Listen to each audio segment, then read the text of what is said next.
Hello everyone. आप सभी का फिर से स्वागत है। ये एनसीईआरटी बायोलॉजी का डिस्कशन है। हमारा टॉपिक चल रहा है पोषण, न्यूट्रिशन, अध्याय 6। तो चलिए स्टार्ट करते हैं। सबसे पहले कुपोषण यानी माल न्यूट्रिशन के बारे में डिस्कस करेंगे कि कुपोषण किससे कहते हैं, कुपोषण के कितने प्रकार होते हैं, कुपोषण के कारण क्या है और कुपोषण के निदान क्या है। इन तमाम पहलुओं पर अच्छे से हम लोग डिस्कस करेंगे। तो सबसे पहले कुपोषण किसे कहते हैं, इसकी परिभाषा अगर एक लाइन में दिया जाए तो यही होगा कि पोषण के कमी को कुपोषण कहा जाता है। देखिए, पोषण से संबंधित आवश्यकता की पूर्ति इंसान या जीव जंतु भोज्य पदार्थों के माध्यम से करता है। यदि उसके भोज्य पदार्थों में पोषण की कमी हो जाए तो ऐसे स्थिति को कुपोषण कहा जाता है। पोषक पदार्थों की कमी या अधिकता के आधार पर पोषण को दो रूपों में विभक्त किया गया है। याद रखिएगा, कुपोषण का मतलब है कार्बोहाइड्रेट, प्रोटीन, वसा के कमी, यानी पोषण जो पोषण के अंतर्गत आते हैं कार्बोहाइड्रेट, प्रोटीन और वसा, और जब इनकी कमी भोज्य पदार्थों में हो जाती है तो कुपोषण कहा जाता है। इंसान कुपोषित हो जाता है, जीव जंतु कुपोषण के शिकार हो जाते हैं। तो जो पोषण है, पोषक पदार्थों की कमी या अधिकता के आधार पर इसे दो रूपों में विभक्त किया गया है। एक है अल्प पोषण यानी अंडर न्यूट्रिशन, दूसरा है अतिशय पोषण यानी ओवर न्यूट्रिशन। यानी जरूरत से ज्यादा पोषण ग्रहण करना भी हानिकारक है और जरूरत से कम भी हानिकारक है। तो अगर आवश्यकता से कम अगर पोषण को ग्रहण किया जाता है तो आप अल्प पोषण के शिकार हो सकते हैं। यानी जब लंबी अवधि के लिए भोजन में आवश्यक पोषक तत्वों का अभाव हो जाता है तब ऐसे स्थिति को अल्प पोषण यानी अंडर न्यूट्रिशन कहा जाता है। यदि अल्प पोषण की जो स्थिति है वो अधिक समय तक बना रहता है तो उसे भूखमरी कहते हैं। ओवर न्यूट्रिशन का मतलब क्या है?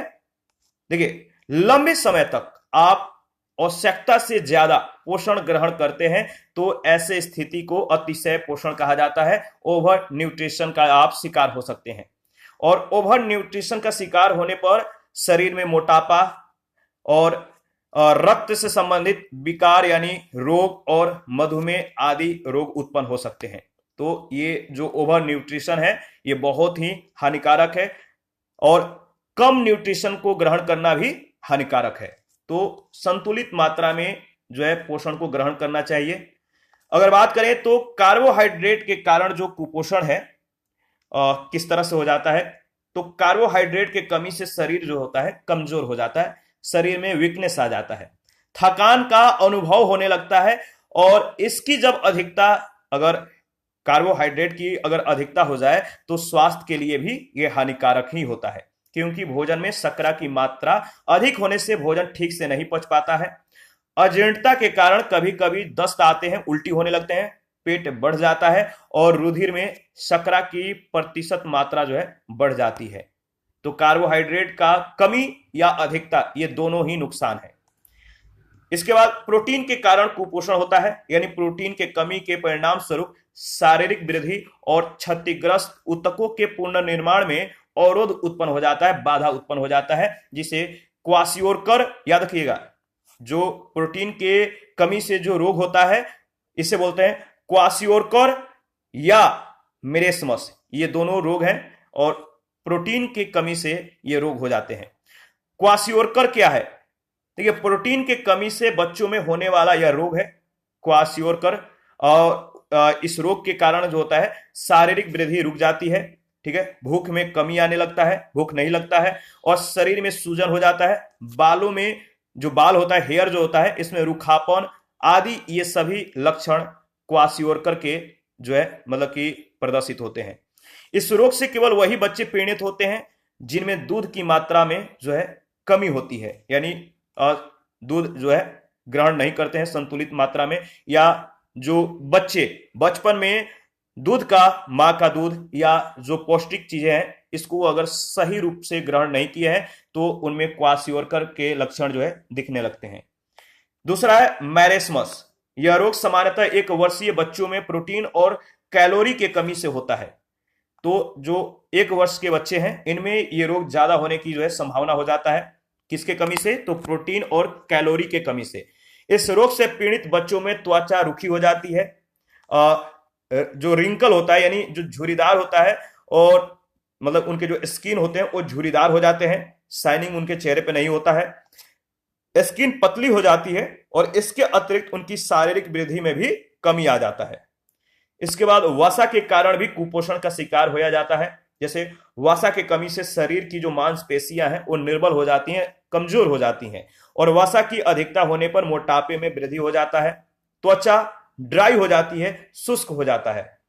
देखिए, अगर बात करें तो एथेरोस्क्लेरोसिस, याद रखिएगा, एथेरोस्क्लेरोसिस क्या है, तो जंतु वसा, जिसे संतृप्त वसा भी कहते हैं, तो संतृप्त वसाओं के अधिक सेवन से रुधिर वाहिनियों की दीवार के भीतर जो भीतरी जो स्तर है, जो वॉल होता है, वहां पे वसा का जमाव होने लगता है। तो संतृप्त वसा के अत्यधिक सेवन से जो ब्लड मतलब कि जो रुधिर वाहिनियां हैं, इनके दीवार के भीतरी स्तर पर वसा का जमाव होने लगता है, और इससे सामान्यतः क्या होता है, रुधिर संचरण बाधित होने लगता है, ब्लड सर्कुलेशन में मतलब कि बाधा उत्पन्न होने लगता है, और इस रोग को एथेरोस्क्लेरोसिस कहा जाता है। इस रोग के कारण हृदय गति रुकने से क्या होता है, हार्ट अटैक जिसे बोलते हैं, इसके कारण, इस रोग के कारण हृदय गति रुकने से रोगी की मृत्यु भी हो सकती है। देखिए, खाद्य पदार्थों में पाए जाने वाले जो विभिन्न पोषक तत्वों की मात्रा है प्रतिशत में दिया गया है। जैसे आप देख सकते हैं कि जो अंडा है इसमें प्रोटीन की मात्रा 13.2, वसा कितने परसेंट, तो वसा कितना परसेंट होता है, तो वसा होता है 10.3%, लवण 0.9 और जल 75.6%। मांस में आप देख सकते हैं प्रोटीन, वसा की मात्रा और लवण, जल की मात्रा। मछली का भी देख सकते हैं आप, मछली में प्रोटीन जो होता है कितने परसेंट में होता है, तो 16%, वसा इसमें 5%, और लवण 1% और जल 78%। दूध में प्रोटीन, याद रखिएगा, दूध में प्रोटीन 3.5%, वसा 3.7%, कार्बोहाइड्रेट 4.9% और लवण 0.7% और जल 87.0%। यानी दूध जो है एक संतुलित आहार है, इसमें प्रोटीन, वसा, कार्बोहाइड्रेट, लवण, जल सभी की मात्रा मौजूद रहता है। चावल भी आप देख सकते हैं, इसमें जो है प्रोटीन 6.7, वसा 2.5, कार्बोहाइड्रेट सबसे ज्यादा 76% यानी 76%, लवण 1.1 और जल 15.5%। गेहूं में प्रोटीन 11.4%, वसा 2%, कार्बोहाइड्रेट 71%, लवण 2% और जल की मात्रा 12%। मक्का में प्रोटीन 8.4%। देखिए, यहां पे मछली में प्रोटीन सबसे ज्यादा होता है, ठीक है, मछली में, अंडा में, मांस में, इसके बाद गेहूं, मक्का, ठीक है, ये सभी, चावल में, इसके बाद आलू में। तो आप देख सकते हैं सबसे ज्यादा प्रोटीन किस में पाया जाता है, जो खाद्य पदार्थ दिए गए हैं उसको एक बार देखिए, एनालिसिस कीजिए, ठीक है। इसके बाद इस पर आधारित जो पहला प्रश्न पूछा गया है इसके बारे में देखते हैं। पूछा गया है कि पेड़ पौधों के द्वारा भोजन तैयार करने की जो प्रक्रिया है वो क्या कहलाती है। तो देखिए, पोषण से संबंधित जितने भी प्रश्न हैं उसको आप 2-3 बार रिवीजन कर लीजिएगा, आपका पूरा चैप्टर कवर हो जाएगा। बहुत ही महत्वपूर्ण, या कह सकते हैं कि वीवीआई जो है, एमसीक्यूज है, बहुत ही महत्वपूर्ण क्वेश्चन है। पेड़ पौधों के द्वारा भोजन तैयार करने की जो प्रक्रिया है वो कहलाती है फोटोसिंथेसिस। ऑप्शन डी बिल्कुल करेक्ट ऑप्शन है। सेकंड प्रश्न है, प्रकाश संश्लेषण में कौन सा प्रकाश कम प्रभावी है। 4 ऑप्शन है। प्रकाश संश्लेषण यानी फोटोसिंथेसिस में जो प्रकाश है वो सबसे कम प्रभावी होता है, वो कौन सा प्रकाश है, तो ग्रीन, याद रखिए, ग्रीन, जो ग्रीन कलर होता है ये फोटोसिंथेसिस में कम प्रभावी होता है। प्रश्न संख्या 3 है, पूछा गया है कि प्रकाश संश्लेषण में कौन सा प्रकाश सबसे अधिक प्रभावकारी होता है। प्रकाश संश्लेषण में कौन सा प्रकाश सबसे अधिक प्रभावकारी होता है, तो याद रखिएगा लाल। देखिए, जब क्वेश्चन किया जाता है ना, तो देखिए यहां पे आंसर जो है आपको टिक किए गए हैं, तो आप देख लेते हैं। तो आपको जो होता है, अगर आपको लगता है कि क्वेश्चन का जो जवाब है आप खुद देना चाहते हैं, तो आप क्या करिए कि जो लेक्चर है इसको ऑन कर लीजिए और लीड लगा के आप जो है या ब्लूटूथ लगाकर जो फोन है या लैपटॉप है वो आप साइड में हटा दीजिए और सिर्फ प्रश्न को एनालिसिस कीजिए, सुनिए, और अगर आपको जवाब पता है तो पॉज करके कमेंट कीजिए या अपने मन में जो है इसको आप सॉल्व कीजिए। तो इस तरह से क्या होगा कि आपका जो स्मरण क्षमता जो है वो बढ़ जाएगा। प्रकाश संश्लेषण में कौन सा प्रकाश सबसे अधिक प्रभावकारी होता है? तो रेड कलर, लाल, याद रखिएगा। ऑक्सीजन जो प्रकाश संश्लेषण से उत्पन्न होती है कहां से आती है? ऑक्सीजन जो प्रकाश संश्लेषण से उत्पन्न होती है वो जल से आती है। जल से ऑक्सीजन प्राप्त किया जाता है प्रकाश संश्लेषण के दौरान, याद रखिएगा। प्रकाश संश्लेषण के क्रिया में ऊर्जा, प्रकाश ऊर्जा बदलती है। बताइए इसका सही जवाब क्या होगा? तो प्रकाश संश्लेषण के क्रिया में प्रकाश ऊर्जा किसमें बदलती है? तो प्रकाश ऊर्जा रासायनिक ऊर्जा में बदल जाती है। 6 नंबर है, वाष्प उत्सर्जन के लिए पौधों के निम्नलिखित संरचनाओं में कौन उत्तरदायी है? वाष्प उत्सर्जन के लिए पौधों के निम्नलिखित संरचनाओं में से कौन उत्तरदायी है? इसका सही जवाब क्या होगा? तो देखिए वाष्प उत्सर्जन इसके लिए पौधों के निम्नलिखित संरचनाओं में से जो उत्तरदायी है वह है आपका रंध्र, यानी इसका जो सही जवाब हो जाएगा ऑप्शन सी। प्रश्न संख्या 7 है, पौधों के लिए प्राथमिक पोषक तत्वों के रूप में ज्ञात तत्व कौन से हैं? पौधों के लिए प्राथमिक पोषक तत्वों के रूप में ज्ञात तत्व कौन से हैं? तो नाइट्रोजन है, फास्फोरस है और पोटेशियम है, यानी इसका सही जवाब हो जाएगा ऑप्शन ए। प्रश्न संख्या 8 है, निम्नलिखित में से कौन सी फसल मृदा को नाइट्रोजन से परिपूर्ण कर देती है?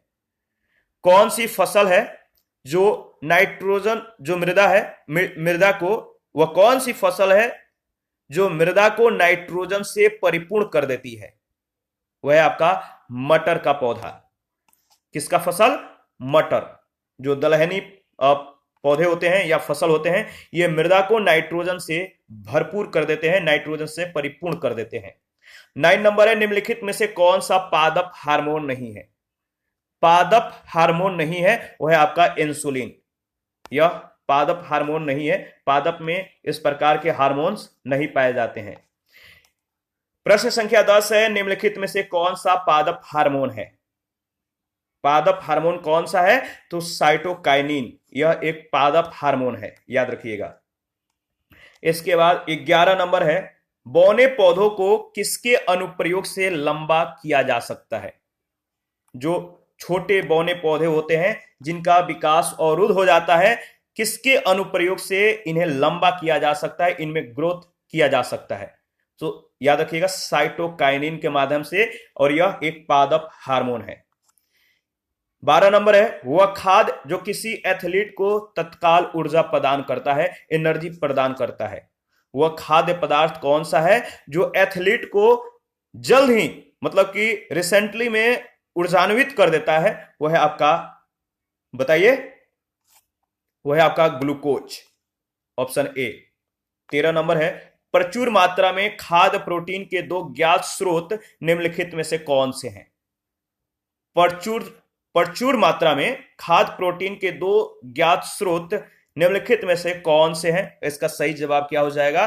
तो याद रखिएगा, जो प्रोटीन के खाद्य पदार्थ के रूप में अगर देखें तो प्रोटीन से जो भरपूर जो स्रोत है वह है आपका सोयाबीन और मूंगफली, यानी ऑप्शन सी बिल्कुल करेक्ट ऑप्शन है। निम्नलिखित में से कौन प्रोटीन का सबसे अच्छा स्रोत है? 4 ऑप्शन है, आपको देखकर बताना है कि कौन प्रोटीन का सबसे अच्छा स्रोत है। तो मूंगफली प्रोटीन का सबसे अच्छा स्रोत है। 15 नंबर है, दूध में पाए जाने वाले मुख्य प्रोटीन कौन सा है? दूध में पाए जाने वाला जो मुख्य प्रोटीन है वह है आपका केसीन, याद रखिएगा केसीन। दूध का श्वेत रंग निम्नलिखित में से किसकी उपस्थिति के कारण है? तो यहां पे ध्यान रखना है, दूध में पाए जाने वाला जो मुख्य प्रोटीन है वह है आपका केसीन, और केसीन के कारण ही दूध का रंग श्वेत होता है, उजला होता है। तो इसका सही जवाब हो जाएगा केसीन। 17 नंबर है, गाय के दूध का रंग किसके उपस्थिति के कारण हल्का पीला होता है? जो गाय का दूध है, इसका रंग, गाय के दूध का रंग हल्का पीला होता है, किसके उपस्थिति के कारण? तो गाय के दूध में याद रखिए कैरोटीन पाया जाता है, और कैरोटीन की उपस्थिति के कारण ही गाय का दूध पीला हो जाता है, हल्का पीला रंग का होता है। 18 नंबर है, निम्नलिखित में से यौगिक के किस समूह को सहायक आहार कारक कहा जाता है? निम्नलिखित में से यौगिक के किस समूह को सहायक आहार कारक कहा जाता है? तो इसका सही जवाब हो जाएगा ऑप्शन डी, यानी विटामिन। विटामिन इसका सही जवाब है। प्रश्न संख्या 19 है, निम्नलिखित में से कौन सा विटामिन जल में घुलनशील है? निम्नलिखित में से कौन सा विटामिन जल में घुलनशील है? तो दो विटामिन याद रखिएगा, विटामिन बी और सी, ये जल में घुलनशील है, बाकी अन्य जो विटामिन है वो वसा में घुलनशील है, यानी जल में घुलनशील नहीं है। तो जो जल में घुलनशील है इसी को याद रखना है, बी और सी, विटामिन बी और सी ये जल में घुलनशील है। यहां से कई बार प्रश्न पूछे गए हैं। विटामिन ए को किस नाम से जाना जाता है? विटामिन ए का जो रासायनिक नाम है वो क्या है? विटामिन ए को रेटिनॉल कहते हैं। यहां पे कमेंट करके आपको बताना है कि विटामिन डी को क्या बोलते हैं, विटामिन डी का रासायनिक नाम क्या है, कमेंट करके बताइए फटाफट। 21 है, प्रश्न संख्या 21 है, निम्नलिखित में से कौन सा फल विटामिन ए का प्रचुरतम स्रोत है? बताइए, जो विटामिन ए का प्रचुरतम स्रोत है, सबसे ज्यादा मात्रा में जो विटामिन ए पाया जाता है वो किस फल में पाया जाता है? याद रखिएगा, आम एक ऐसा फल है जिसमें विटामिन ए सबसे ज्यादा मात्रा में जो है मिलता है। और मानव शरीर में विटामिन ए कहां पर भंडारित होता है? मानव शरीर में विटामिन ए का जो भंडारण होता है वो यकृत में होता है, याद रखिएगा लीवर में होता है। इसके बाद 23 नंबर है, निम्नलिखित में से कौन सा विटामिन प्रतिरक्षा प्रदान करता है? वह कौन सा विटामिन है जो प्रतिरक्षा प्रदान करता है? तो इसका सही जवाब हो जाएगा विटामिन ए। ऑप्शन ए बिल्कुल करेक्ट ऑप्शन है। विटामिन ए के कमी से कौन सा रोग होता है? सिंपल सा क्वेश्चन है, जवाब तो आपको मालूम ही होगा। विटामिन ए के कमी से रतौंधी नामक बीमारी होता है, आंख से संबंधित बीमारी होता है। ठीक है। इसके बाद 25 नंबर है, पेलाग्रा और स्कर्वी क्रमशः कौन से विटामिनों के कमी से होने वाले हैं? जो पेलाग्रा और स्कर्वी रोग है ये किस विटामिन के कमी के कारण है, या किस विटामिन के कमी के कारण होते हैं? तो याद रखिएगा, जो पेलाग्रा और स्कर्वी रोग है, ये जो पेलाग्रा है ये विटामिन बी3 के कमी से, विटामिन बी3 के कमी से, और जो स्कर्वी रोग है ये विटामिन सी के कमी से होता है, यानी इसका सही जवाब हो जाएगा ऑप्शन बी। विटामिन बी12 में कौन सी धातु उपस्थित होती है? विटामिन बी12 में कौन सी धातु उपस्थित होती है? तो याद रखिएगा, विटामिन बी12 में कोबाल्ट धातु उपस्थित होती है। 27 नंबर है, निम्नलिखित में से किस विटामिन को और वो कैल्सीफेरॉल कहते हैं? किस विटामिन को बताइए और वो कैल्सीफेरॉल कहते हैं?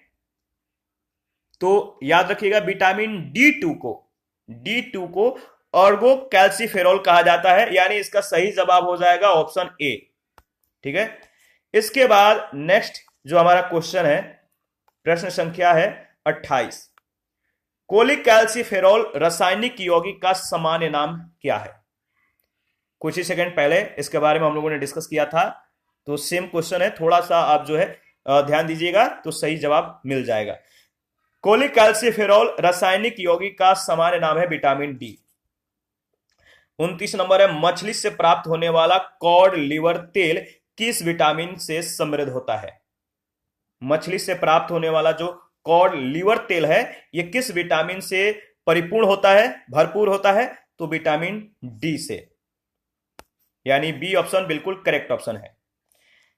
और 30 नंबर है, निम्नलिखित में से कौन सा विटामिन ई का सबसे अच्छा स्रोत है? विटामिन ई का सबसे अच्छा स्रोत कौन सा है? तो देखिए, जो फ्रेश वेजिटेबल होते हैं, जो ताजी सब्जियां होती हैं, ये विटामिन ई का सबसे अच्छा स्रोत है, याद रखिएगा। और 31 है, निम्नलिखित में से कौन सही सुमेलित नहीं है? कौन सही सुमेलित नहीं है?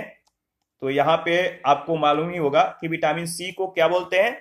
विटामिन सी को अस्कर्बी, ठीक है। विटामिन बी जो है इसको थायमिन बोलते हैं। विटामिन के को नेथेक्विनोन और विटामिन डी को क्या बोलते हैं?